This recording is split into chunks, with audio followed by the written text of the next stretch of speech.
welcome back to Smashing Heads Podcast. This is going to be our recap for All Stars 3, Episode 4. My name's Zach. I'm joined with my wife, Hannah. Hey, hey, I hey. guess because we weren't last week. You weren't here. What? It was just me and Jake last week. Okay, well, hey. Jake's here. That's fine enough. How's everybody doing tonight?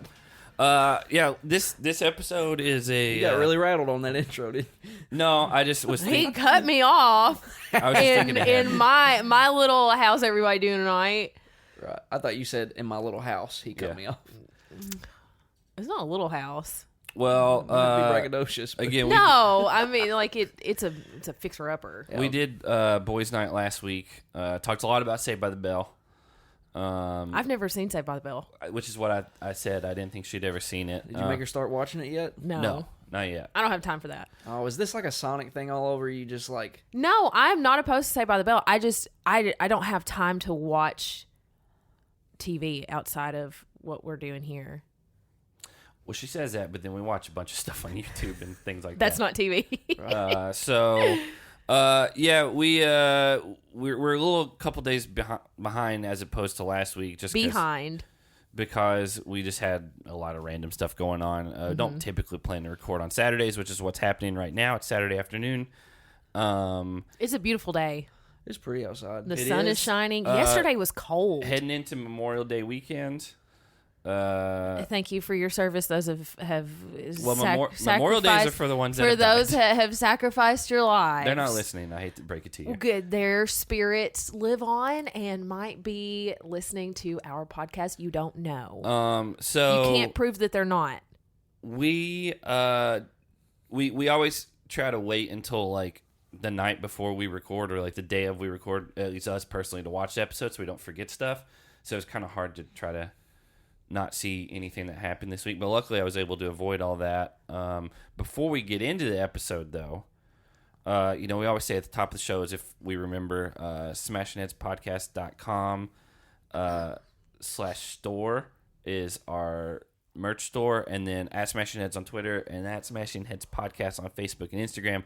But the most important one is patreon.com /Smashing Heads Podcast, and we do have a new patron we want to shout out, so I'm gonna leave that to you. Yeah. You gotta get it clean. You taught me the clap cut. Yeah. All right.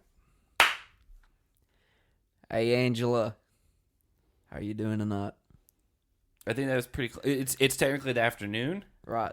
But you looked at me when you said it. Well, it's like it's like in the movies when they have to do reshoots or something. They gotta give them, or like when they're doing the CGI shoots, right? They gotta give them something to look at. Oh yeah. So You know if there's what I'm saying? like a character that's like 10 feet tall in the movie, they just put like a tennis ball on a stick, Right. and that's your eye line. Right. Yeah.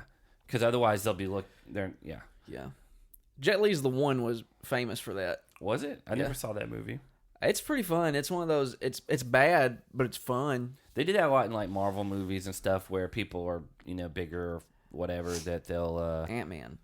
Okay, that's smaller. Well, he gets big though. Well, yeah, You ever but- seen Civil War? But when he's little, he has to look up. That's true. So yeah, they'll do that, and they have just people that are dressed in just green screen suits, and then they just hold things up that are like the eye line, so the other characters can interact with them, and it'll look good whenever they composite all the CG stuff in there. And sometimes when the actors are the CGI, they wear the green screen suits, but they also have little balls on them. Well, yeah, they don't typically wear green screen suits. They'll wear. I've seen Benedict Cumberbatch. They wear black a lot of times, and the balls are mocap, which is. He was filming The Hobbit because he was supposed to be the dragon, and there's a clip of him in a green screen suit with white balls all over him, and he's like crawling on all fours. Yeah, it's mocap. It's what they do in video games and stuff too. It's each ball is something the camera tracks, so when there's movement, they can follow the ball, so it looks more natural. That's why they have the little dots on their faces a lot too when they're capturing stuff for video games these days. So They did that with Josh Brolin for Thanos. They put stuff all over his face. probably I haven't. That was watched the makeup. behind the scenes. No, that's CG. For sure CG. But anyway, thank you, Angela, and we. Thank you. Yeah. Thank you. Next. That's Ariana Grande. Okay. We got to get into this episode. We got a lot going on. I have to go sell an amp to a guy in a little while. Oh, In a little while. Yeah. congratulations. Yeah. It's About $1,000. So These right here? yeah. Oh. Yeah. Well, I didn't know I didn't know it was that one. Well, it's I thought it was that one. no. That You having a one's, change of heart? that one's real old. No, I don't know anything about these. Yeah. I'm going the digital route now. I don't need Yeah. all this now. So just downsizing some stuff. So I got to meet him after we record. They take up a lot of room. They do. So any final thoughts before we get into episode 4? No. No. Okay. Well, episode 4 does start off with a day off, which in their case they say is a ceasefire. I think Derek said that. Hey, Derek said ceasefire like 70 times. Did he? I only wrote it once. I didn't write it multiple times. It looks like they're playing like beer pong and just swimming. And They're having a barbecue. Darrell's dressed as his 70s persona again. Mm-hmm. Now, that was a Jeyyy curl. Did you bring up a Jeyyy curl last episode? Yeah, I don't remember why. I don't either, but he was talking about circumstances, Wickumstances, and Lickumstances. which I don't know what the last two mean. Yeah, I did have a note. Darrell, what is a Lickumstance? Yeah. I don't know that we'll ever know. You know, we'll see. Let's see if it's such a thing. What's a Lickum? Whoop. How did you spell it? Lickumstance.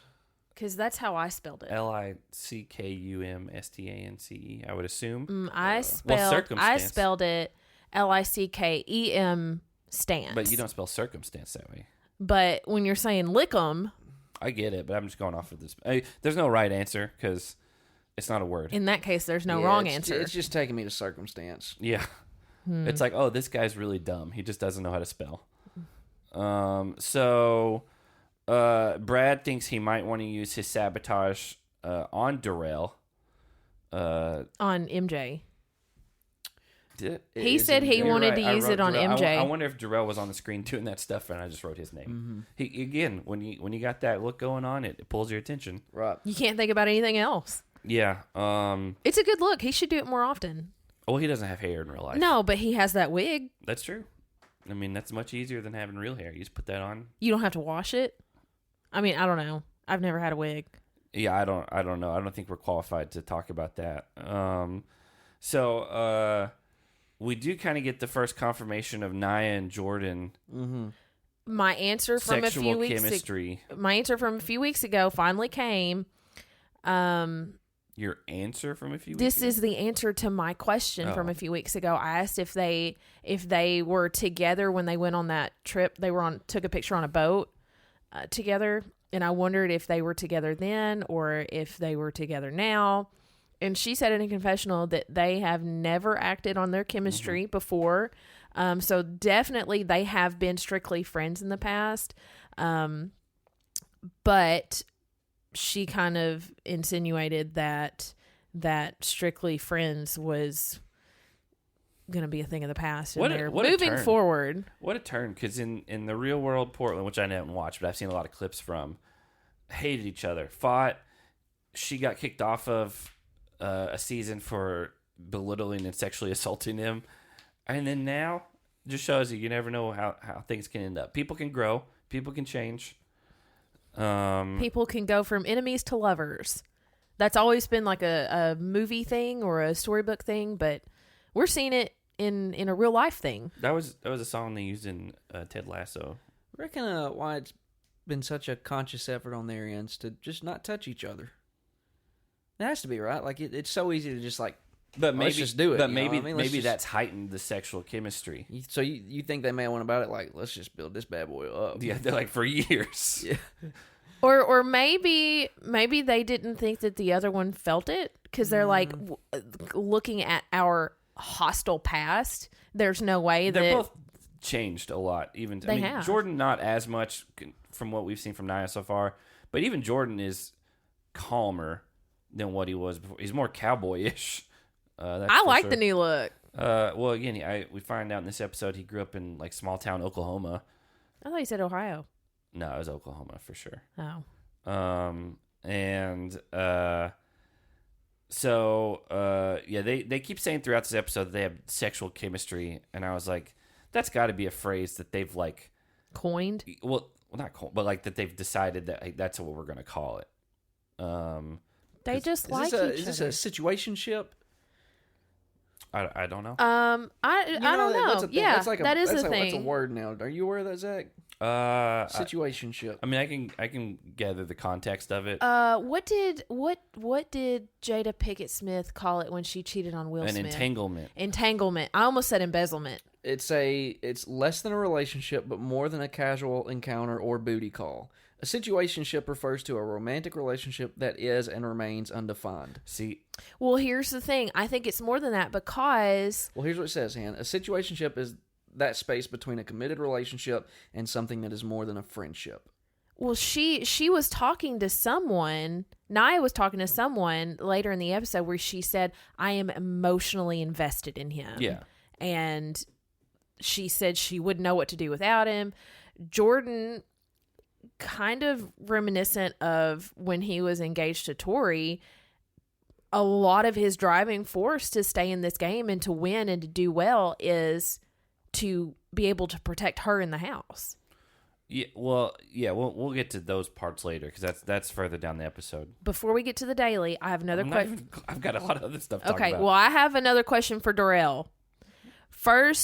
The first question was, what is a Lickumstance? My second question is, what is a hypnotoxicist?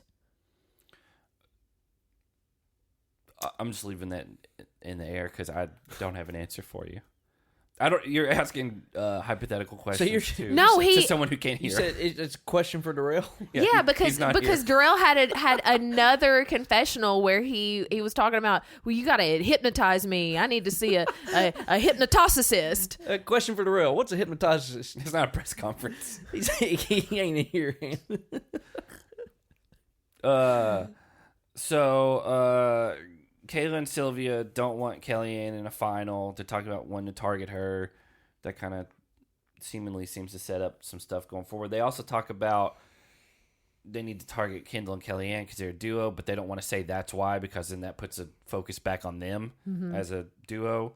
This is by far out of the 3 All-Star seasons the weirdest Kendall season. 100%. Yeah. Even Kellyanne during that whole interaction is just like essentially like, hey, you're nice, but you know, she's got a very big like martyr complex in this season. It's really it's weird. Like everyone's out to get me, and it's like it's not really that. And I just wonder if it's war on her. Like we've seen this in the past. It can because you got to think how big of a break she had, and then she's done 3 in a row. We've seen this in the past with more recent competitors, just on the main show. Like I think Kara's a prime example, right? Where you started to see this trend to us downward, to where it's like, oh man, like you may need to step away for a minute. Agree, yeah, because again, the last time we saw Kendall was one of the Infernos, and then she just was not in the show since, and then she's done 3 back-to-back seasons, and like that will probably also in the midst of a pandemic that'll wear on you, but yeah, it's like I don't know, it seemed like. And I think we talked about it in one episode. She's like talking about how like the OGs like paved the way, and like to be completely fair, like Kendall's not a big part of it other than she was around that era, but she didn't like pave the way for a lot of these new people. Yeah. And I mean, we love her. We interviewed her. She's great. We met her in person, but I don't know. It's like I think Veronica's more of a I would way say paver. That's definitely Waymaker. They're on 2 separate ends of the spectrum. I agree. Yeah. And I'm not a big Veronica. Exactly, but she did a lot. But she's done a lot. She's won 3. I think. Yeah. She's done a lot for the challenge. Yeah. So it's weird. It's like, oh, everyone's targeting, and it's just like it's not even targeting. It's like everyone's being mean to me. Yeah. And it's like, well, it's a game for $500,000. And I don't know. So anyway, Kellyanne calls the treehouse the witch house. That was my last note before the daily. Not very inventive, if I'm being honest. No. We'll see that. Well, I'll wait a second. So we get to the daily, and TJ's like, we've had too many people go home. And so we got to bring someone back. And I was like, oh, is it someone? I was like, it can't be someone from this season because they've all been hurt other than Cynthia. And in comes that like ATV or UTV or whatever it is, and I saw that freaking forehead, and I was like, it's Beth. I was Well, like, that's Beth. MJ Before they announced it. MJ had a little confessional. He said, "Oh my God, it's effing Beth." Yeah. And then Zach was like, "That's what I wanted to say." Yeah, I was like, MJ is right on about Beth. He's like, I did not have a good relationship with her. Did not like her. And I was like, of course she would be the one to come back. And I was like, honestly, probably the last time he saw her would have been the Gauntlet 2. Believe so. Which we just finished. Yeah. So he's not seen her in a long time. Like 20 years, or close to it. And he still feels like that upon seeing her for the first time. Again, she doesn't have a good reputation. She has an awful reputation. Arguably one of the worst reputations, especially for someone that's one of the oldest people on the show. She just handles herself in a very strange way. She Beth- handles other people in a strange way. Beth, I would also give more credit than Kendall for being an OG. I would agree. Way more. Just, I mean, she did a lot more seasons. Mm-hmm. She was around. She had more memorable. Like again, Kendall, I think went into one elimination on that season she was in, and it was against Leah, who we saw how good she was last season. I totally forgot that was Leah. Yeah. So, but also, Kendall only did one season, right? Have you been listening to what I just said? I said that like 4 times. I know. I'm just reiterating. Yeah. And she's only done one elimination up until All Stars, and so Beth wants to be BFFs with Veronica for some reason. Because they had a rough past, and she's like, "Oh, we haven't seen each other in over a decade. Maybe we'll go into this on, on a new page, and we'll be besties by the end."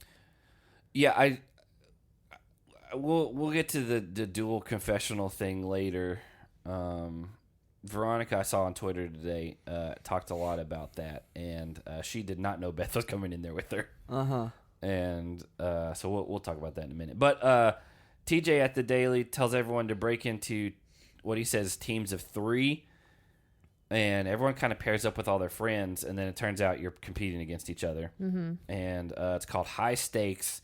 You're 150 feet in the air over like a hotel or something, and basically you have to solve a math problem, and then if you solve it, you get to decide the order that the other 2 drop in. So the sabotage is a 1-minute delay, and they use it on Kendall and MJ, which who won the last girls daily? Kayla and Brad. So Yeah, Kayla, they've been dominating the dailies, Yeah. Kayla and Brad. Yeah, I knew it was Brad, but I couldn't remember if it was Kayla or not. Yeah, Kayla, as of this one, has won 3 in a row. Yep.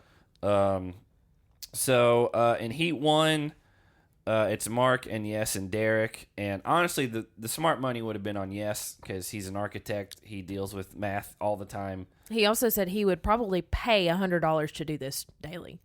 Yeah, and you had 2 other people that quit, and almost 3 other people. Nia almost quit. So Mark wins. He drops Yes first, and then Derek. Heat 2, Kayla wins, drops Kellyanne first, then Sylvia. Sylvia cried like a baby before starting. I thought she wouldn't make it. If you guys have anything on the individual heats, I don't have any specific notes. Yeah. I just have what happened. Kayla, I'm surprised you didn't have a note on this. Kayla immediately 57 minus 3 equals 35. Check. That was a thing. Yeah. I know. And I paused it, I rewound it, and I was like, she's not even close. And then TJ's like, you're not even close. Which I think Kellyanne's thought of, she's just Spinning and checking. checks. Spinning and checking, yeah. Which, but I mean, that one is so obvious. Yeah, I don't know. I was like, she's like 25 away from the answer. And it wasn't even multiple. It was like subtraction. but it worked. It did work. She It won. worked. Just spin and check. Yeah. So Heat 3, Darrell quits before they even start. He I thought he was kind of like praying up before starting. And he hates heights. It took him a long time to even like make the first step towards the plank. Now, before the daily started, we found out this was going to be a major heights challenge, and his confessional upon immediately finding that out was F this crap. I don't know if you heard his voice, like he was asking to be unhooked from everything before starting. Well, they can't. And I'm pretty sure he started crying because his voice was like breaking when he was begging to not do this. I mean, he'll do the ones over the water and stuff. He doesn't like them, but the ones that are like 30, 40 feet over water. But like this is 150 feet. It still sucks that he didn't do it. Like, TJ even tried to like lightly push him towards the plank, like trying to tell him like, "Come on, you got to do this." Yeah. But he ended up quitting, and I was really disappointed in that. Yeah, he quits. MJ has a 1 minute delay, but he still ends up winning the heat. Like immediately. Yeah, and then Jordyn falls. And again, the money would have been on Jordyn in that one. Mm-hmm. And so heat 4, Beth cries and quits. And TJ said, "You've only been here like 30 minutes." Bad look coming in. Like awful look. Even though Darrell had just quit the one before, they're not even close to the same type of competitors. And it's a worse look on Beth because she literally just showed up this daily. It looks worse because Darrell's competed in all the other dailies, and it looks like Beth just got here because like, oh yeah, sure, whatever, I'll be there. And so John A wins that one, Ronnie falls, and then heat 5, Brad wins. He drops Wes first, and then Nehemiah, and then heat 6. Even though she's the smallest one there and could barely reach it, Veronica wins. And she drops Kendall first and then Nia second. Veronica was... They did adjust the height of the bars a little bit. So, like, Nia's was higher up because obviously she's much taller than the other two. But, Veronica was, like, having to teeter over the edge to try to touch all those little squares. What would have happened if she had been reaching for the squares and missed and fell? She would have fallen. She would have been, like, the loser for that one? Yeah. Oh, wow. Yeah. Okay. Why wouldn't she have been? I don't know. You got any more questions for Darrell? No, not yet. Good, because he ain't got an answer for you. Yeah. So Brad and Kayla are the overall winners, and MJ Brad did this last season. This is just a carryover from last season. Like, he's just dominating these dailies. Mm-hmm. Which I'm glad I took him over, because I think last season I took Darrell over Brad, and he's just killing it. Like, now they ended up pitting him against Derek early on, and then anyway, but that's Brad is just like, he's he's always been in good shape, but he's in incredible shape now. Yeah. Like, he and Wes both, like, I don't think anybody's ever seen either of these guys cut the way that they are. Oh, I did read, I don't remember if it was in our Slack group, because we do have a cast spoilers group, but we don't tolerate any other spoilers. Casting doesn't really matter because that doesn't change outcome or anything, but apparently, or this may have been on Twitter, honestly, apparently someone in production leaked, like, the cast list to the whole cast like a week beforehand, and Wes wasn't going to tell anyone he was going to show up. So then people started like kind of getting, we got to get Wes out and all this stuff. And apparently Cyrus had like emailed a bunch of the other people to like go after Wes, and so like they wanted it to be where the people showed up, and then that's when he found out who was there, not a week or two beforehand, because then he can like plot and scheme and all that type of stuff. So that production person accidentally leaked it? Apparently. I mean, again, that's all kind of hearsay, but it seemed very credible that the list did get leaked out there to all the people on the show of who was coming. Well, the cast for season 38 has leaked out also. Yeah, there's some gaps a little bit. There's some pretty... I'll tell you who's on there, Ham. No, don't you dare. I told her one already. Who'd you tell her?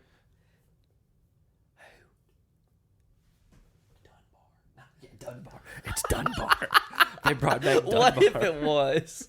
She'd love it. She's the resident Dunbar. Not at all. Not at all. She took Dunbar's side on Kellyanne's birthday. God. It's because Kellyanne was a train wreck and she started the fight. So. But I'm not a Dunbar fan. Yeah. The cast, mostly cast spoilers for season 38 are out because people are flying out. So I would assume, since it's the end of May, maybe like August or September, a new season, because they turn them out pretty fast after they film. I want to say they take like 8 to 10 weeks to film. Mm-hmm. So I would assume filming would be done maybe by the end of July, early August. So maybe late August, early September. Just in time for your birthday. Or my wedding, actually. So a birthday hope it wedding premieres on gift your wedding. combo. Yeah. You'll get both. right. So MJ, because he's in the authority, he says he will go against anything Brad says, because Brad sabotaged him, and He said he didn't even care if it was the best idea ever created. He was just gonna oppose it out of spite. Also, they go back to the house, and Beth starts making the rounds and Being Beth. And she's like, "Oh, my tenderoni Nehemiah." And Yeah, his confessional is like, "I do not want to do anything with her. She's cool outside the house, but she has a bad reputation." Yeah, she said she was so glad that Nehemiah's here, and then she says he'll always be my tenderoni, which is such a weird thing to say about someone, especially if you're married with children, to not that person. Oh, I guess she is married. I forgot about that. She's married with like 2 kids, and it's weird that she's so over the top about this. Like that would I mean, that would make me feel I'm weird. not a Beth fan, but she's her own person. Well, thank God you don't hear the names that Zach calls me. Yeah. I do. Actually, I help him come up with some of them. I call him begging strips. Yep. Yeah. I like John A's quote about Beth around this time. She said, Beth has been here literally 10 minutes and she didn't even try. Like, what are you even here for? Yeah. Good question. Yeah, throw it to Darrell. Yeah. Darrell, what was Beth even here for? So we get a night out where they said they're going for dinner, but then it looks like everyone's just drinking and dancing. And then we get a really weird conversation with Beth and Kendall.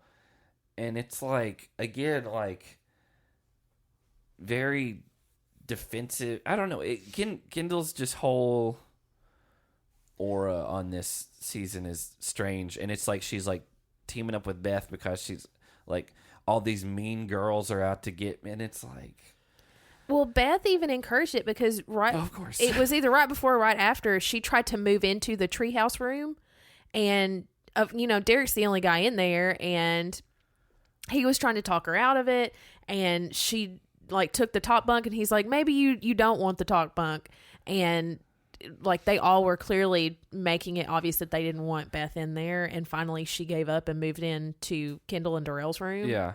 But I think Beth is just taking Kendall's side because she clearly sees that the other girls like Kayla and Sylvia and all them don't want her around. Yeah, even like Kendall's like confessionals, there's just like this like, it's like in like a cartoon when like somebody's sad and there's just a rain cloud on him at all times. She seems exhausted. Yeah, yeah. It's like Eeyore. And speaking of, Winnie the Pooh is now public domain, and so they're making a horror movie about Winnie the Pooh. I'm really, because Disney really doesn't upset technically about own that it anymore. Really upset about that. So then Mark, I don't remember who I think he's talking to maybe Darrell, and he's asking like what he wants, and Darrell's like, I don't have an answer because it depends on what the elimination is. But then in the confessional, Darrell's like, I secretly want Jordyn because I can't beat him in a final, and I'd rather try to take him out now. But Mark wants Wes or Jordyn, and it seemed like he's maybe leaning a little bit more towards Wes. But then we find out later that Wes kind of talked him down off of that. Which it didn't show at the time. But this overall wasn't a good Darrell episode either. Yeah. Like, it really wasn't anything good. He had a lot more confessionals this episode. He did? Yeah. I just thought between quitting and essentially just throwing yourself into elimination, then not having any input at all. About who you want. Like, it may not have mattered, but you are Darrell. And you Mark is have, in the authority, and he's like, who do you want? And he's like, your voice and opinion does carry weight. Yeah. And he didn't even use it. Like, though it was really out of his control for his body to just give out. Yeah. In the elimination. But it was bad technique. Yeah. Yeah. And to be that close to the win, too. Yeah. We'll get there in a minute. That's the next thing I have is that weird, awkward, like 2-person confessional, which Veronica said she wished they would have shown her sitting there when Beth came in the room because she had no idea. And she's like, my face would have been insane. And I was like, of course Beth would like passive aggressively bring up something from 20 years ago. Yeah, they try to make amends, and for the first like 5 seconds, it's all good because they're like, oh, it's all in the past. We can. And then she's like, but you were really mean to me. Yeah, and then Veronica's like, I don't have anything to apologize for because I didn't do anything for you. And Beth's like, well, actually, you do. And then like. I don't know if Beth is playing it up for more camera time, but to that's get what calls Veronica back. told her. She's like, and she's like, I would never do that. Yeah. You're the one that wants to be on camera. And so, like, I don't understand if Beth is doing it for the show or if she's seriously just like that, where she says she just kind of sucks. Where she says she wants to make amends with someone who she got off on the wrong foot with 20 years ago, and she wants things to change for the better. And then she's the one that's dragging their past through the mud. Again, I didn't watch. I don't think I've said this, but didn't watch Beth's Real World season. I know that the homecoming, like where they bring them back after like 20 years or whatever, is aired or just aired or whatever with her season. I know that it was not a good look for Beth on a lot of things from that revisit. Okay. Because there was something where they just accused one, and this is completely, I haven't watched it. I didn't watch the original one or whatever, but I've seen clips of it. That they just accused one of their roommates of like sexual assault, and he's like, I didn't do anything. And like at 20 something years later, he gets really emotional defending it, and he's like, Beth, you're the one who was pushing this, and she just kind of sat there, and again, you got to think if that's been building. That's different. Like if someone has accused you of something like that, I think if you see them after 20 years, you can confront them over it. But Beth being like, I think you were mean to me one time is not the same.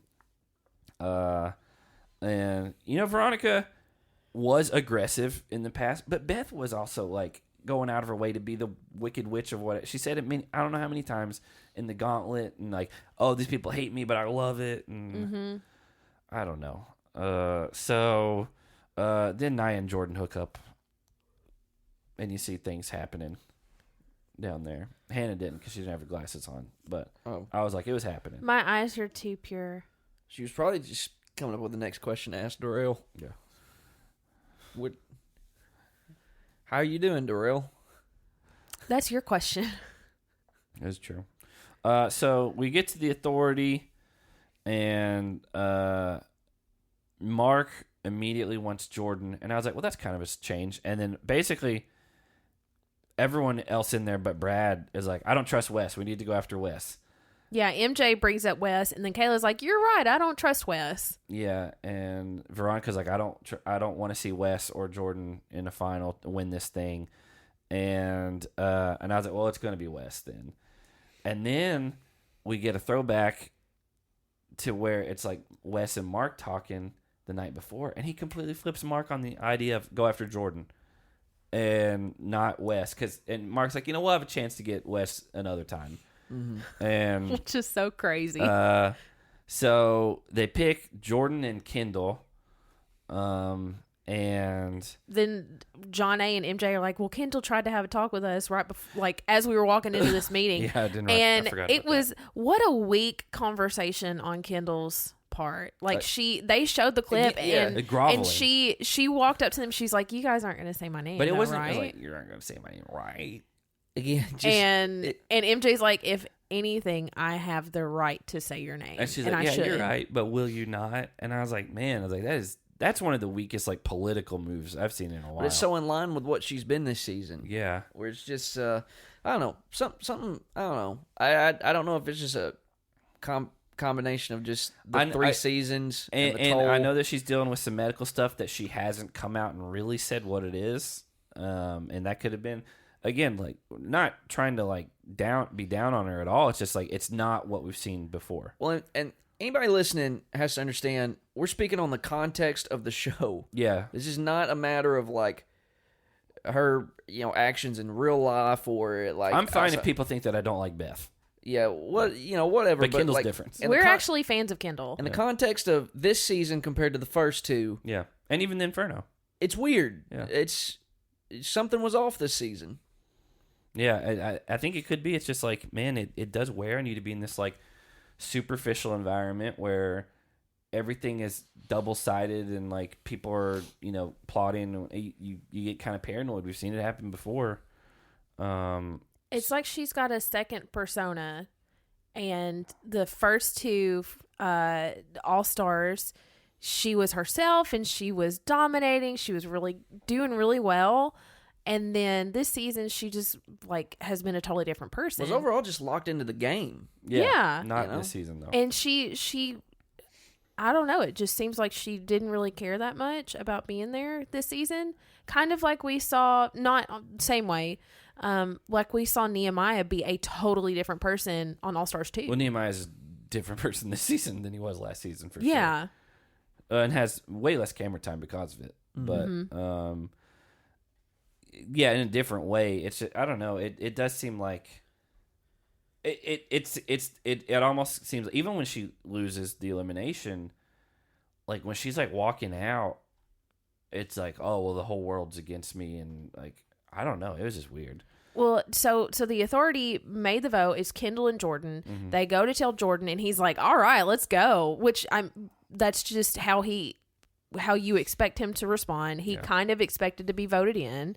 But when they go to tell Kendall, it's like she took it totally personal. Even though she did set herself up for this by going after MJ out of nowhere. Yeah, when Jordyn literally said, "Just give it to me. Give it to me." Yeah. So she seems really checked out. So it's going to be her versus Beth. But then again, on the other side, Beth seems like she never even checked in. Yeah, I mean, this is also when Nia tells, I don't remember who it was, but she's like, I'm mainly here to try to make Jordyn proud. Like, that's my big motivation in this, is not necessarily winning, it's just to make him proud. And like, so far, honestly, it's not been a lot going on. But we get to the arena, and it's called Steamroller, and I was like, I'm interested in this. I like this idea. I want to see how it plays out, because I was like, it could be something where like once you just get momentum, it's over. It wasn't quite as good as what I wanted it to be, because for the most part, Jordyn's a freak, but for the most part, it's just kind of like if you're heavier, you've got the advantage, because like the girls around, Kendall's doing well at first, but she's using her back and like a lot of the meat that she has to roll towards her goal, and Beth is facing the exact same way, which is not helping her at all. And they get like 80% to Kendall's line, and then Beth finally turns around and then puts her like her back and stuff going the opposite way, and from there it's over. Kendall doesn't have the weight to oppose it. I mean, Beth's got to be like 30-40 pounds more than Kendall. I mean, she's just a bigger person. Kendall's very small. And I mean, once Beth realized, oh, I'm facing it the wrong way, like, it was over. And they just kind of went all the way to the other end. Beth wins. The only note I had for this one was Beth wins, but still sucks. Yeah, and Kendall had what'd she turn around and say to everybody, "Are you sorry now?" Did she? Yeah. Oh, I didn't catch that. Because there was a whole thing when again, they came into her room and told her she was going into elimination, and she's like, "You're not sorry." And, she did say that, because that like, we're sorry. Pretty good impression. Yeah. What was it? The draw, like the way like it came out. Okay. Yeah. Wasn't even trying. Well, that's another impression you can add to your list. All right. Kendall from All Star Season 3. Book him now. Yeah. So then the guys go Darrell versus Jordyn. Kind of stalemates at first, and then Darrell kind of gets some momentum. Darrell weighs more. They're height-wise, they're about the same, but Darrell's, bigger. And I mean, man, they get like 90% to Darrell's thing. They're maybe right on even closer than that. Right on the edge of the line. Like, if Jordyn loses his positioning for like a half a second, like, it's over. This was just another like he figures it out. Testament to Jordyn's greatness. It's like, unbelievable. It's wild. Like I don't think you could be closer to losing. And he never once like tripped out. Like I'm just gonna ask him some questions. What a weird strategy. Who else is gonna think of that? To distract Darrell from what he's doing. He's asking him about how many cookies he ate. Before that, though, I think we talked about this a couple episodes ago. I think you brought it up. someone yells out, "Who wants it more?" And Jordyn's like, "Shut up! We both want it. What are you talking about?" There's actually a lot of fantasy points involved in that quote. Yeah. alone. Yeah, I'm fine with that because that's so stupid. Yeah. And someone says it every elimination. And it was some girl, I don't know who it was, but someone was yelling very loud. And I loved it in the middle of it. He just was like, "Shut up! That's so dumb." It is. It's so stupid. And then he puts himself long ways because everyone else has kind of been like balling up in like a circle type. He goes long ways, and he's like using his leg as this like propeller type thing to like get some sort of momentum.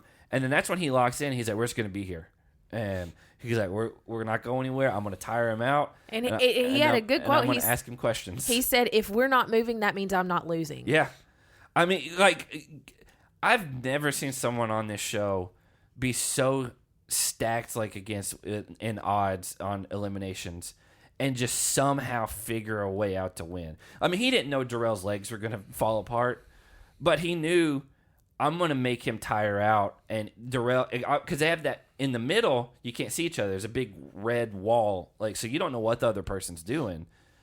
And so Darrell locks up in that, like, kind of like how like Sonic the Hedgehog would, where you would roll. And so he's tense. He's got his legs tight. He's pushing. And they were in there for almost an hour. And so Jordyn's just hanging there, not moving. Asking questions like, "Darrell, how much you weigh?" And Darrell, trying to be cheeky, 150. he said he took a minute and he's like, 150. Yeah. I think so. Johnny's the winningest competitor of all time, right? He's won 7 challenges. He did 20 seasons. Uh-huh. Jordyn probably done 7 or 8. He's done 6. 6, okay. He's done 6. So he did Rivals 2, made the finals his first season. Free Agents, he basically took himself out, that elimination with. Oh, yeah. He Yeah. hubris. He flipped all the cards. Battle of the Exes 2, he won. Dirty 30, he won. Wasn't the one that he lost on Free Agents where you had to punch through the drywall and climb, and he doesn't have a hand, he didn't have a glove on that hand. Yeah. And then won War of the Worlds 2, and then I don't even remember where he went out on Total Madness. I don't remember either. But anyway, I mean, I think it's fair to say, had he been on more challenges, I mean, he's 7-2 in eliminations. I mean, I think he could have gone down as the greatest in challenge history. I mean, there's CT there too. I mean, to me, but he's done basically less than a third of the seasons that Johnny has. Yeah. He's done 6 and Johnny's done 20. Yeah, and he's won half as much as Johnny. And I think if you put Jordyn in 20 seasons, he might win 9 of them. Yep. Yeah. And he just, I mean, this again, it shows like he just has this mental ability to be able to just find a way. I don't know if you guys saw, he posted on his stories, he was talking, it's his left hand that is the one that he's missing part of. And it was him talking, he just had his hand out. Because he's not shy about it. He's like very open. He shows people. He's like, don't let that, underestimate me. Mm-hmm. And they were, some family was watching the show and they paused it. And they had their little kid who's like 5 walk up there, and they're like, "You guys have the same hand," and they put it up against there, and it is shaped almost exactly the same. And so like everyone's like, "That is so like that." This kid now has a role model to say like, "Oh, I can do whatever I want." I mean, what a role model too. Yeah. And so like, and Jordyn was sharing it, and then I saw a bunch of other challengers share it, and like, this is why we love Jordyn so much, just because like he like fully embraces, And he's showing like he's not letting that hold him back. He's still beating everybody. Honestly, I think that mentality, like I think probably at it as a kid, because some kids would just depending on how you're, I don't know, maybe genetically made up or the way you're raised or whatever. Like some kids would like take that as like, oh, this is gonna hold me back or whatever. I think he's like, I'm just gonna prove everybody wrong. And I'm going to be just as good, if not better, than everyone in every single thing. And he's probably better athletically with that deficiency than he would have ever been whole. I wonder if it makes him mentally push him harder, to train harder. Well, he said in a confessional, he's like, I train in the off season more than anybody else even thinks about doing. And I looked at Zach and I said, I absolutely believe that. Well, that's what somebody else said. They're like, he's like, this guy, like, he runs like 30 miles a day, bikes 20 miles, and swims, and like he's just a machine. And I mean, we've seen him have huge wins over, like, I don't remember who he beat, but the one where you have like the sledgehammer and you have to break the stuff. Wasn't it Theo? Yeah, it may have been Theo. And it, like, the Olympian? Shouldn't have won that. Also 6'4" and like giant. Shouldn't have won that. A tug of war with Josh. One hand against Josh, who outweighs him probably by 50 pounds. Yeah. Just outsmarts him, beats him. And then like this, it's like, these are some of the most incredible elimination wins. Just to like lock in. And it's like, you know what? I don't have the advantage, but in the moment, I'm going to figure something out. And Darrell's probably got 20 to 30 pounds on him. Yeah.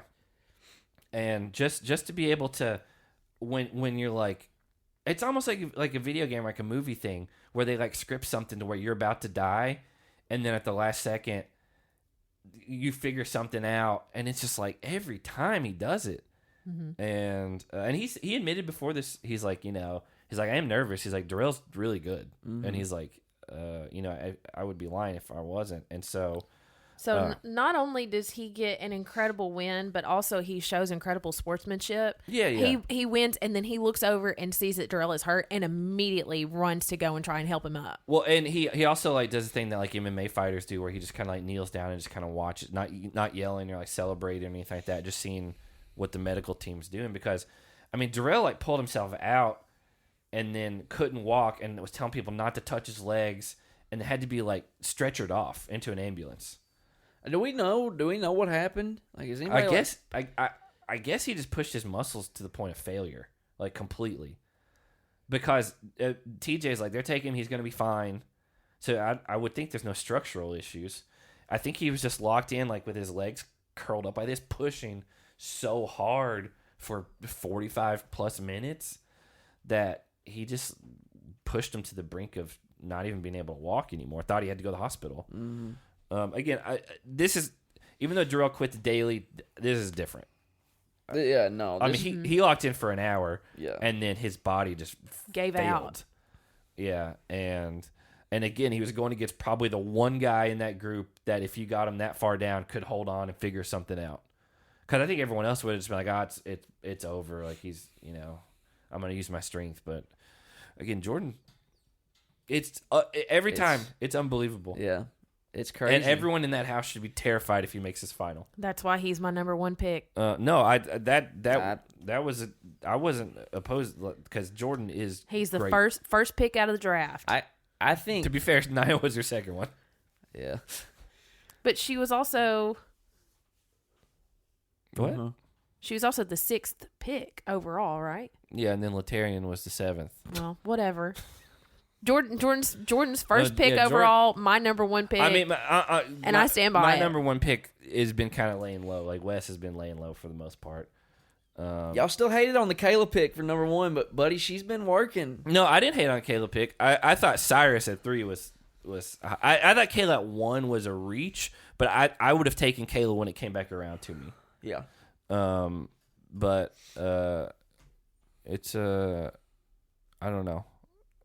We both, I mean, Hannah and I have 2 people that are gone as of right now. Jake has 3. And then, Hannah, you weren't here last week. No one gets Beth. We talked about this before we knew who was I didn't think we would do Beth. Well, if there was only one person, if like someone had, like if Tina had broke her hand and she was gone, and then the next day they're like, Beth's coming back, that whoever had Tina, which would have been Jake, would have got Beth. But because 2 people left and then they just skipped an elimination, there's no fair way to say who should get the coming person. Yeah. And so we said, no matter what, nobody gets whoever it is. I don't want Beth anyway. I know. Well, she won an elimination, but yeah, like it just didn't make sense in a fair way to say who should get her. You could argue that Han should get her with that attitude because she didn't want Jimmy either.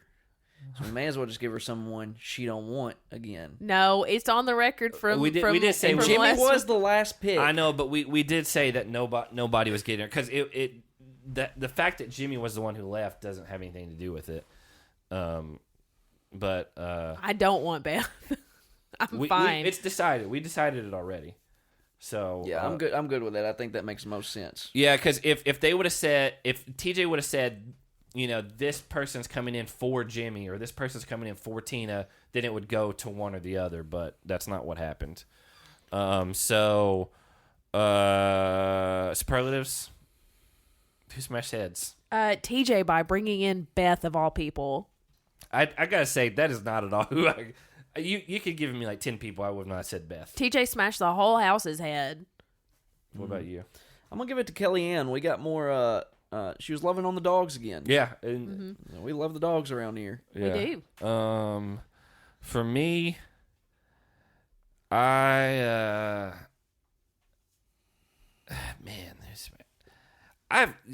if you guys aren't gonna give it to Jordyn, that's an incredible win. I just don't like to give it to the I obvious get ones. it, but I always go last, and you guys try to go look more obscure, and so because we established when we first started doing this, we're not going to give the smashed heads to the winners and the head smash to the losers, unless it was like crazy, like the Michi and Josh elimination where they both lose.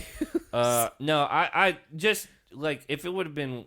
I'm not going to give Darrell who got their head smashed, but I mean, just that close to going home and then just figuring something out mentally, and then just like having the determination to like lock in like that when you're about to lose. I've got to give it to Jordyn. That's an incredible elimination win against a really good competitor. So who got their head smashed?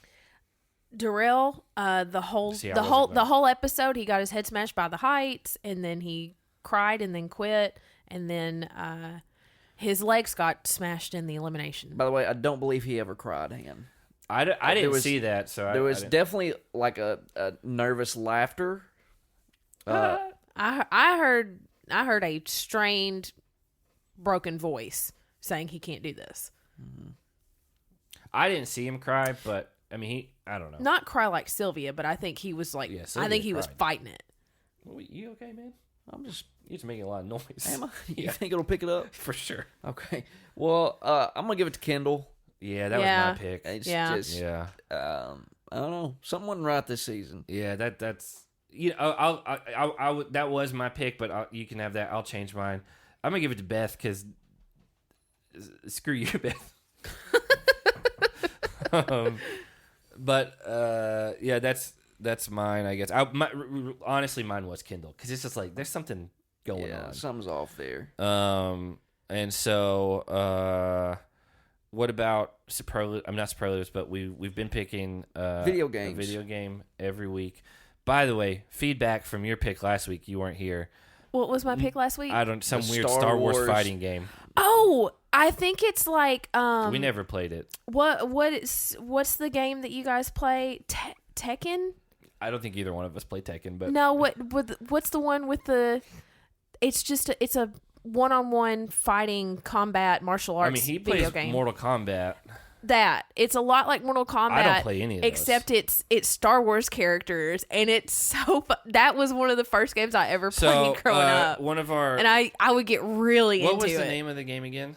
It was. I found it. Star Wars Masters. Because we looked it up, and it did not get good reviews. I loved it. And I was also a little kid, so exactly. I loved any video game. In fact, here's a wiki called Crappy Games Wiki, and that's on there. I had never heard of it before. One of our patrons chimed in, and he's like, I had that game. That game was awful. And so I don't think Jake and I ever. I've never even seen it, if I'm being honest. I actually do remember that cover, but I never played it. Yeah. So well, here's your invitation. If you can find it anywhere, rent it from a GameStop or something. And GameStop, one, you don't rent from GameStop. Two, they're definitely not carrying a PlayStation 1 game like that. Get your hands on a copy, just try it, and then let me know what it's like, because I've not played in a really long time. Again, I told Jake, I was like, I wonder if someone had built a fighting game and couldn't sell like their original game, and then just like, oh, we'll just reskin it with Star Wars characters, and because then that'll sell something. There were like 2 or 3 different characters I would use out of everybody, and like I learned all the special button combinations for like special lightsaber effects, and what a nerd.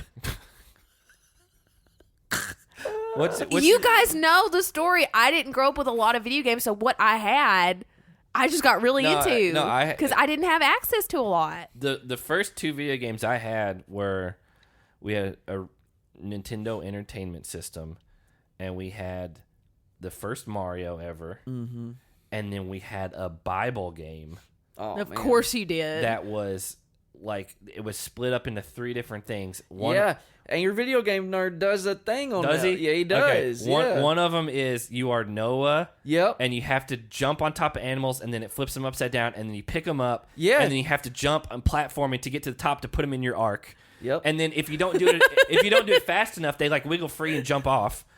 And then that was the funnest part of that game. Then there was one where you were like Moses, and like you were in Egypt. You had to figure out how to split the sea. I don't remember, honestly. And then there was a third one, and I don't think I ever played that one very much. But it was like 3 games in one, and that was it. Yeah. But those were the 2 games that I had. And honestly, I don't know if we had Duck Hunt, but I think that came with Mario. Yeah. I don't think we had any other games than those right there. And then I got a Super Nintendo later. But well, that's the thing. Limited access to video games makes you get really into the ones that you have access to. You just don't know any better. I didn't know any better. Answer to Terrakai or whatever. Well, that was my answer from last week. You'll never guess. No, I will not. I mean, based on your past ones, it's probably going to be something we've never heard of. Driver. I know that one, but good Lord. I would play this one relentlessly, but so you have like a Shelby GT, and it's you're like a criminal, and you are supposed to drive really fast and escape the cops, and that's basically all that I remember. But how I would play is I would try to drive the same speed limit as all the other cars on the street, and I would very slowly take like right and left turns. So I would try to drive as long as I could as a normal citizen, but the police would always find me, and then it would always become a chase, and it stressed me out. I mean, and Bo Burnham especially has a whole thing about obeying all the traffic laws in Grand Theft Auto 5, and that's basically what I did. Yeah. But it was Driver. Like, oh, there's a red light, gotta slow down. I would stop. Stop at red lights. I never played Driver. I'm familiar with it, but did you expect that one? No. Again, like it's just I need to call your dad and be like, "Hey, what games did you buy in the late '90s?" It was the early 2000s. Or have a demo of that she loves but never played anything past the first level. They never would buy me games. All the games I had were ones that my dad bought for him. That's all I had.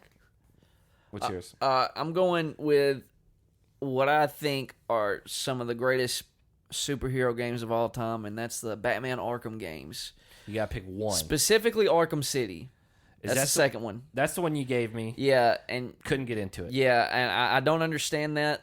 In my opinion, one of the worst takes you have. I played it for like 3 hours, and I was just like, I just don't care. It's just like, it seemed to me like the same stuff over again, and I didn't like that it was always wet and dark at all times.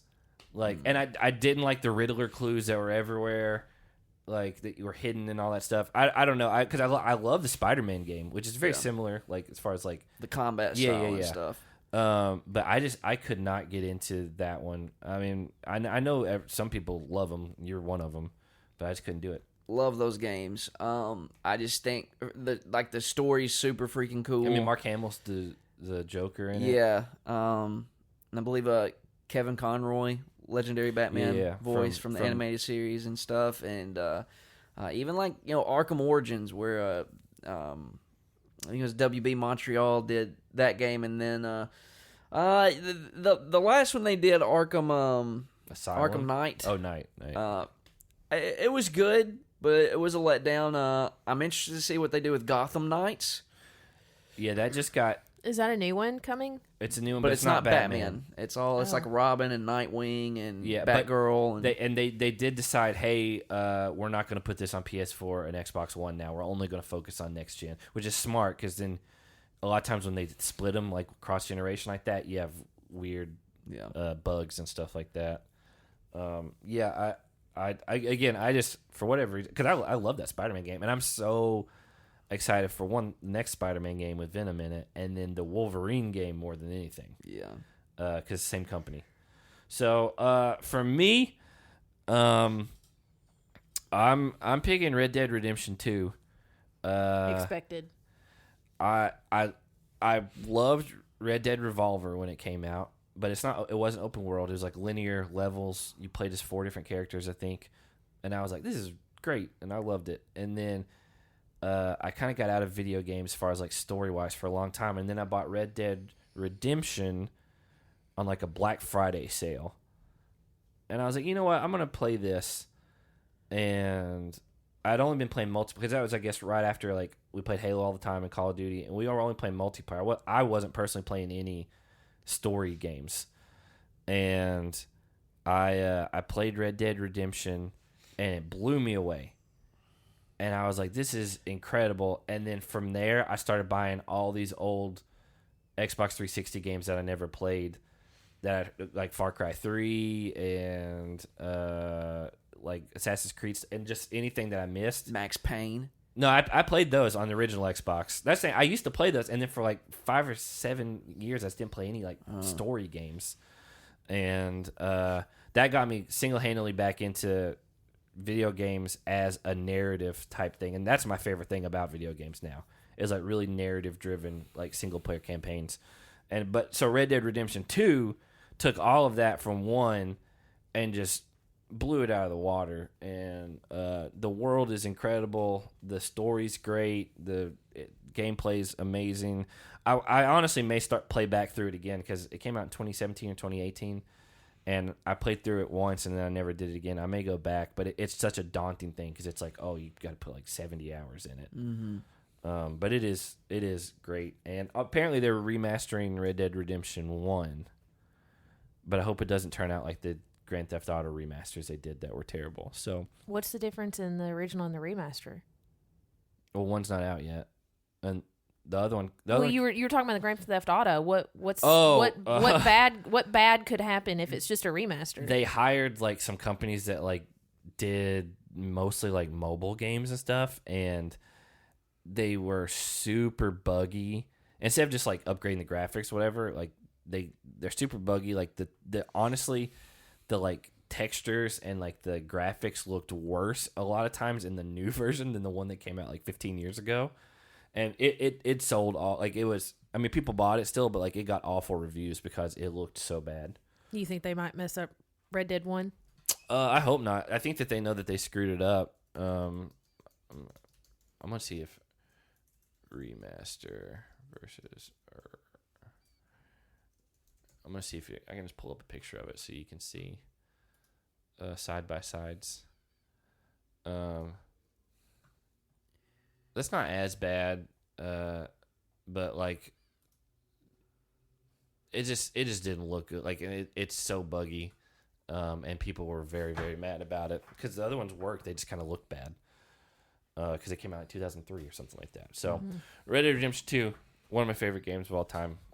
That's a game you should play because it's so good. You'd probably like it. It is really good. Not superlatives. Fantasy stuff. Let me get my note. It's time. Did we change the sponsor up last week? We didn't, but we probably should because literally I doubt anyone that listens to us understands that reference. Prince, not quite a king. What are we looking at? You know what? Let's go for the health-oriented products. Okay. Got your nose running? Mucinex. Okay. Is that health oriented or is that sickness oriented? Well, we're trying to better your health. One and the same. Mucinex does work very well. Also, Mucinex cough drops right here. You didn't even know that. I didn't even know that. Got your nose running? Mucinex. Okay. First time mid-season change. Yeah. All right. Well, they start off playing beer pong, right? Yeah. John A missed. That's a -5. Where's she at? There we go. Kayla made hers 5. Darrell's got all the pool noodles, 10 points. Brad's riding a swan. That's 10 points. He's kind of like choking it. Yeah. He's also loyal, 5 points. Okay. Darrell's adapting to the circumstances, Wickumstances, and Lickumstances, 15 points. Jordyn and Nia chemistry, 10 points. A piece. Kellyanne calls it the witch house. Zach didn't think it's creative, but we'll give her 5 points.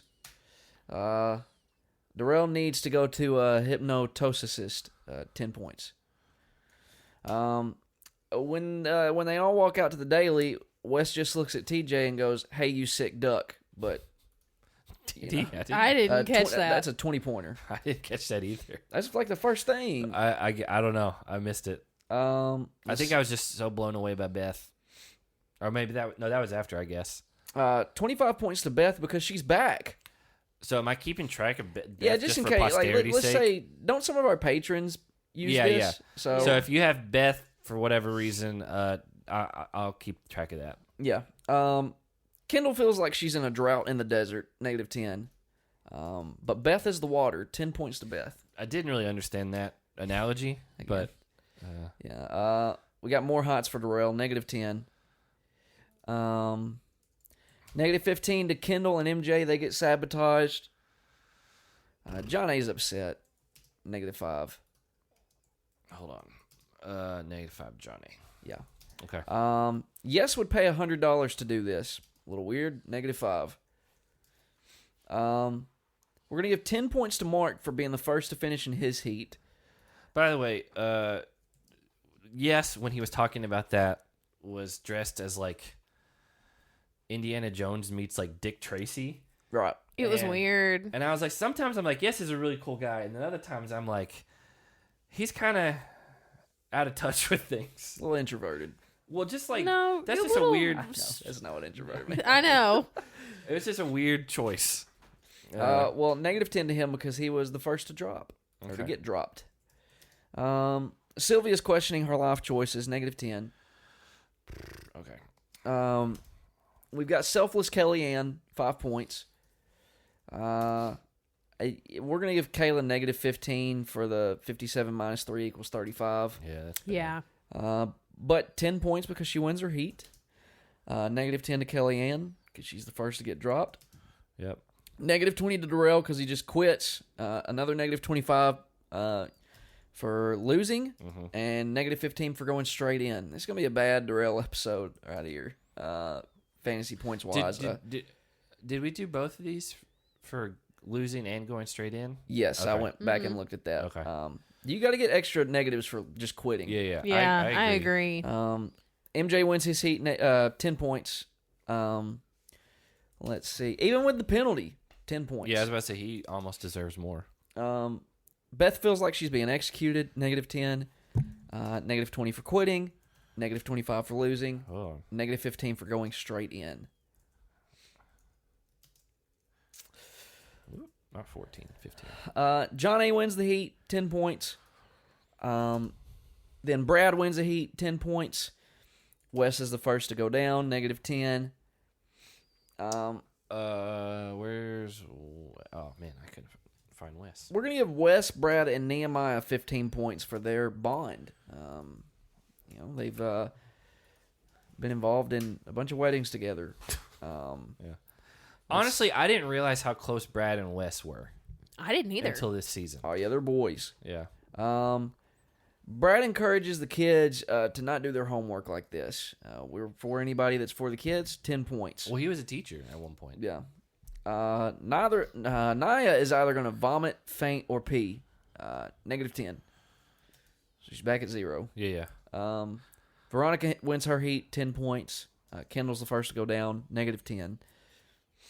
It's going to be a bad Kindle episode. And because At least she didn't quit. we've been given points for second and third place. It was not identified who got second and who got third. Yeah. So we're going to give 20 points to the rest of the authority, which was MJ, Mark, John A, and Veronica.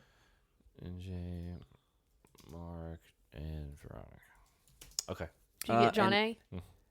And then 50 points to Brad and Kayla for the win. Brad and Kayla. We're going to give an additional 15 to Kayla because this is 3 in a row now. Yeah. Also 15 points to Kayla and Brad for sabotage power. And an honorary 5 to Wes and Kellyanne because they would have gone in had Darrell and Beth not quit. So they get points for that? Yeah, it's just safety, you know? Yeah. Like, hey, that's your stroke of good luck for the day. Yeah. Nehemiah is still tenderoni, 5 points. Beth gets rejected by the treehouse, -10. Not a good Beth. And Nehemiah, too. Yeah. Yeah. In a confessional. Kellyanne still loving on the dogs, 15 points. Beth is a piece of meat in a lion's den, -10. Kendall's fighting for the old ladies. We'll give her 10 points for that. Nia just now, she made a point of just now realizing that the treehouse is trying to get rid of Kellyanne and Kendall. -10. I don't remember that. That's been like 3 episodes now. Yeah. So, Kayla is Kendall's goddaughter's favorite challenger. 15 points to Kayla. She's very upset about that. Yeah. Yeah.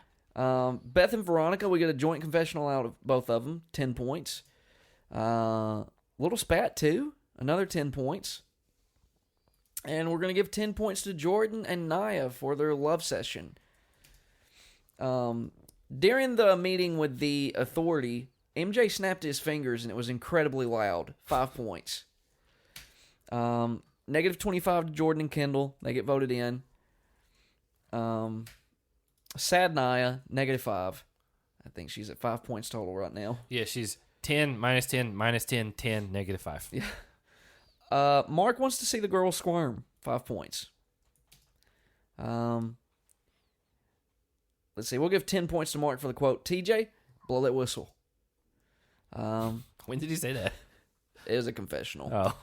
Oh. Per Derek, Kendall is fragile yet resilient. 10 points. Beth wins, 75 points. Kendall loses, -50. Beth with the quote, Beth is back, expletive. She called everybody the B word. And it's like, 15 points. We're going to give, so like you pointed out, Zach, somebody said, who wants it more? We're going to give 25 to Jordyn for, we both want it. Stop saying that. I think that's, 25 I wish point we worthy. knew who said it, but the camera was on Jordyn. Because that would be negative points. Yeah. It always is. Yeah.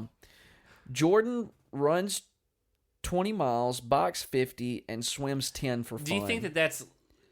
I mean, they said every day. I think someone was stretching that a little Well, bit. It was Veronica. We're going to give him -5 because that's just unnecessary. It got him ready for this. We're going to give 15 to Jordyn for the quote, I'm happy, I'm happy. Don't remember it. 75 points to Jordyn because he wins. -50 to Darrell because he loses. Yeah, I don't count that as quitting for Darrell. We are going to give him an additional -10 because them legs just gave out. But 20 points back to him because he literally gave it his all. His body gave out. The ambulance took him away on a stretcher. He didn't even walk. And lastly, 15 points to Jordyn and Beth for the stars. And that, ladies and gentlemen, are your fantasy points for the week. I got a feeling that Han's going to have a really bad week this week. It's just a gut feeling here. I could be wrong, but got that nose running? Mucinex. We'll be right back. And we're back. Again, shout out to our newest sponsor. You got that nose running? Mucinex. That one just flows better. It does flow much better. Yeah. Also, a much more wide Relevant. audience. Yeah. If you had to guess, don't look at... That's actually last week's anyway, so it doesn't matter. I can't see it anyway. If you had to guess who had the worst week Darrell. individually. Darrell, for sure. Wrong. Kendall. Wow. Yeah. Negative 90. It had to be one of them. Yeah. Darrell's -75, so it's close. That was close. Best week, who do you think it would be? Jordyn. Maybe Brad. I don't know. You got to pick somebody. Jordyn. Kayla. No. Kayla was third. Oh, okay. Jordyn was second. Brad was first. Brad was my next guess. Brad's didn't have any negatives. Jordyn had negatives because he got voted in and, that type of thing. So we're going to go through it. First of all, I'll just give Beth's score right off the bat. She ended with 70. Oh, wow. She got 75 for winning the elimination. Yeah. She had a lot of negatives early, but she ended up, winning stuff and getting stars, so that helps. So if you have Beth on your team, she had 70. So Jordyn ended up with 110. Oh, hang on. Nia ended up with -5. Latarian's been eliminated. She has been worthless. Yeah, she has so far. MJ had 30. Jonna had 20. Kendall had -90. Okay. And then Ronnie had 0. Nothing. Yeah, and then Jimmy left. So for the week, you have 65 points. Okay. So Wes, for me, had 30. Mark had 45. Brad had 115. Derek, nothing. Useless. Veronica, 50. Kellyanne, 20. Melinda and Tyler have been eliminated. So I had 260 for the week. Oh, God. Again, I didn't have anybody go home. Yeah. So that helped. Kayla ended up with 95. Yes, with -15. Darrell with -75. Yeah. Nehemiah with 20. And Sylvia with -10. So for the week, Yeah, bad week for me. you had 15 points. Yeah. Whoa. She had 65, but you had 15. I thought she had the bad week, but No, you had. I went to the bathroom and I thought I had the bad week. Yeah, that's definitely Your bowel what movements I okay? looked down and I said I had the bad week. So, Yeah. Give it up. Give it up for the people. so The people. So Hannah is in third with 435. Oh, by the way, Hannah, last week, you know what? I don't have time for that because I don't know what the math was. We do have to go back at some point and adjust. Oh, Because remember, no, we're taking honestly. away the 25 points for being safe for the daily winners. I think that was only 1 or 2 weeks. it was 2 weeks. We don't do that now, but we still had to go back and do that at some point. So Hannah ended up with 435. Jake is now in second. Well, no, actually, you were in second as of last week by 20 points. Yeah. But it's a much bigger lead now. Yeah. You're at 555. So you guys are 120 apart. And then I am in first with 820. Jeez, I was guessing it would be 700. No, I mean, I had 560 as of last week. Then I just added 260 onto it. So, and then Jake had 540, but he only added 15. Yeah. And then Hannah, you had 370, and obviously you had 65 points. So you're at 435. Not looking so hot for my team right now. Yeah, so I gotta update this list at the top. Let's get up here. Kendall has been eliminated. Darrell has been eliminated, and then Beth is just here. So yeah, for anyone wondering, Hannah has 3 players that are gone as of now. I have 2, which were my bottom 2 picks.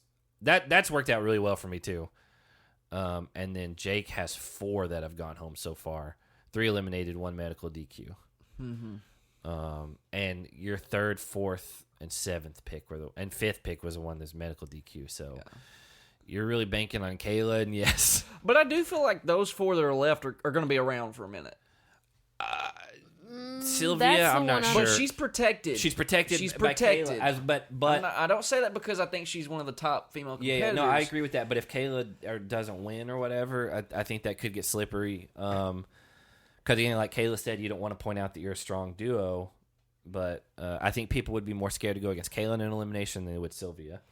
But And I don't think it's a stretch to think that Nehemiah and Yes could be in the final. oh no, I Yeah. agree, and I think Kayla is probably the front runner to be in the final from the girls' side. Yeah, John A.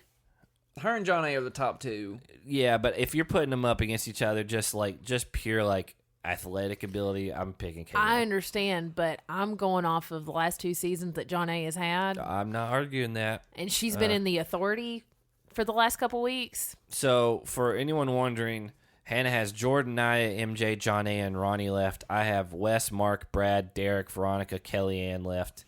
And Jake has Kayla, Yes, Nehemiah, and Sylvia, and then Beth is on her own. Yeah. But yeah, as I said at the top of the show, patreon.com/SmashingHeads podcast. Again, thank you, Angela.